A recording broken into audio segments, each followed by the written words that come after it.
Les Chevaliers de l'Onde, c'est une association qui va fêter ses 22 ans au mois de janvier, qui a été créée en 1994 suite à 14 jours de pluie qu'il y a eu sur le Vaucluse. Et la Sorgue est sortie de son lit, bien sûr, a inondé un quartier du Thor avec 50 maisons qui se sont retrouvées les pieds dans l'eau sous 50 à 1 mètre d'eau. En analysant les faits, les riverains se sont rendus compte que ces inondations n'étaient pas venues comme ça toutes seules. Elles étaient dues à un mauvais entretien de la rivière et un mauvais entretien des digues. Alors il y avait deux choses. Première chose, dans la rivière, il y avait énormément d'embâcles, d'arbres en travers qui empêchaient la circulation de l'eau. Et la deuxième, c'était que les digues étaient abîmées surtout par les ragondins. Les ragondins avaient creusé des trous dans les rigues et faisant communiquer la rivière avec les terres qui étaient en contrebas de la rivière. Ils ont fait toute une équipe. Alors ça se passait au Thor, ça, hein. Ces grosses inondations étaient au Thor. Les autres villages avaient eu des inondations, mais bien moindres. Mais au Thor, c'était quand même assez important. Comme toujours, la Sorgue, ce n'est pas une rivière qu'on ne maîtrise pas. La Sorgue, lorsqu'elle monte et qu'elle va déborder, elle prévient. C'est une rivière civilisée. Avant de déborder, elle va monter progressivement, et il y en aura pour 4 ou 5 jours avant qu'elle déborde. Et à la décrue, ça va être pareil.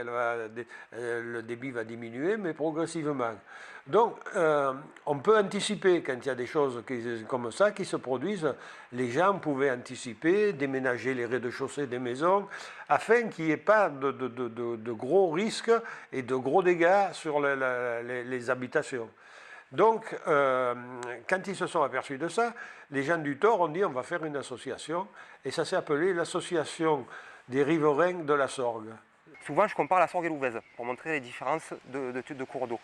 La Sorgue, on est sur un cours d'eau qui est vraiment de régime qualifié de fluvial. L'Ouvèze, on est sur un cours d'eau typiquement méditerranéen. L'Ouvèze en crue, on est sur du 500 m3/s. La fontaine de Vaucluse en crue, c'est 80 m3/s maximum. Donc, l'Ouvèze, ce qui est connu, c'est Vaison-la-Romaine 1992, le gros événement, où est-ce qu'on a des crues qui sont dévastatrices. Donc la végétation sur berge est complètement arrachée. Sur les Sorgues, on a une végétation développée directement au pied de la berge. Du fait qu'on n'a pas de crues dévastatrices. On a des crues, hein, on a quand même des inondations sur les Sorgues, qu'on arrive, nous, à prévenir, du fait que lorsqu'il pleut là-haut sur le plateau d'Albion, l'eau met 1, 2 à 3 jours, selon l'état de saturation du karst, à ressortir à la fontaine de Vaucluse. Donc on a le temps de prévoir les cours d'eau méditerranéens, c'est des crues éclairs. Hein. On l'a vu notamment les événements récents dans le Var, par exemple. Donc c'est des dégâts des fois humains, c'est des dégâts matériels. Sur les Sorgues, ça reste quand même assez limité. C'est la seule rivière méditerranéenne qui n'a pas d'assec. Il y a de l'eau tout le temps, hein, la Sorgue. L'été, en plein été, cette année, ça a été une année pratiquement exceptionnelle de sécheresse, mais en pleine sécheresse, il y a encore 3 m3/s qui passent dans la Sorgue. Et après, son débit normal, c'est environ 12-13 m3/s.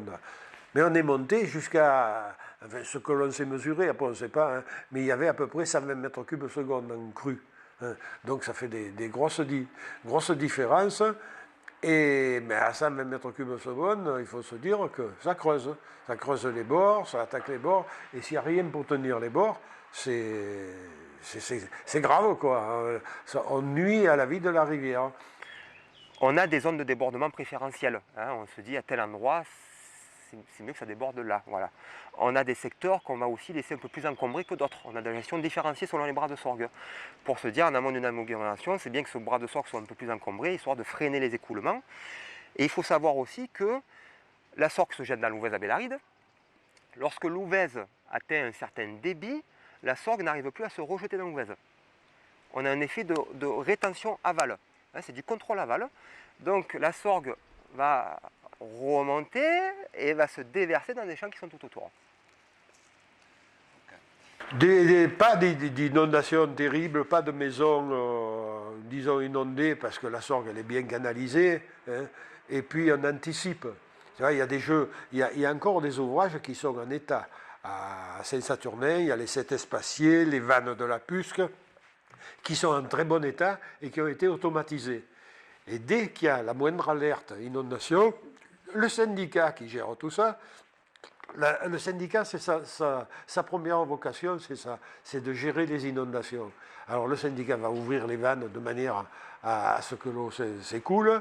Ils vont prendre des mesures, ils vont travailler avec les mairies aussi pour revoir les circuits du pluvial de manière à ce que tout aille à la rivière, mais sans trop de dégâts.